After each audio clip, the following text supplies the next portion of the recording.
আজকে এতেকাফ সম্পর্কে গুরুত্বপূর্ণ একটা আলোচনা করব ইনশাআল্লাহ। আমরা অনেকেই জানি কিংবা অনেকেই জানি না এতেকাফ কত প্রকার ও কী কী। এতেকাফ হচ্ছে 3 প্রকার।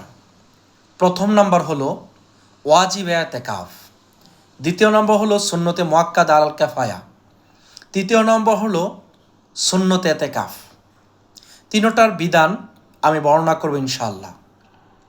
যেটা ওয়াজিব এতেকাফ সেটা হলো কোনো ব্যক্তি যদি অসুস্থ থাকে অথবা ভালো একটা কাজের জন্য নিয়ত করে যে আমি যদি এই কাজটা কমপ্লিট করতে পারি, অথবা আল্লাহ পাক আমাকে তাওফিক দান করে, অথবা আমি রোগ থেকে সুস্থ হতে পারি, তাহলে আমি একদিন এতেকাফ করব।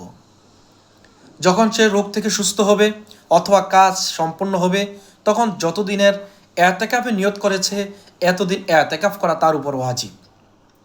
সুন্নতে মুআক্কাদ আলাল কিফায়া সেটা হলো মাহে রমাদানের শেষ 10 দিন, যেটা রাসূল আকরাম সাল্লাল্লাহু আলাইহি সাল্লাম মাদানী জীবনে 9 বছর করেছেন, লাগাতার করেছেন।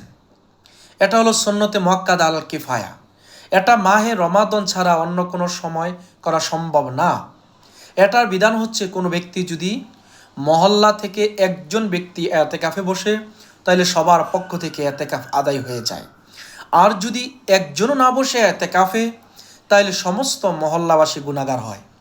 তৃতীয় নম্বর হচ্ছে সুন্নাহ, যেটা এটা কোনো সময়ের সাথে সম্পৃক্ত না, কোনো নিয়তের সাথেও সম্পৃক্ত না। এটা হচ্ছে আমি যখন মসজিদে ঢুকবো তখন এতেকাফে নিয়ত করে ঢুকা, যে কোনো সময় হতে পারে, যে কোনো দিনেই হতে পারে।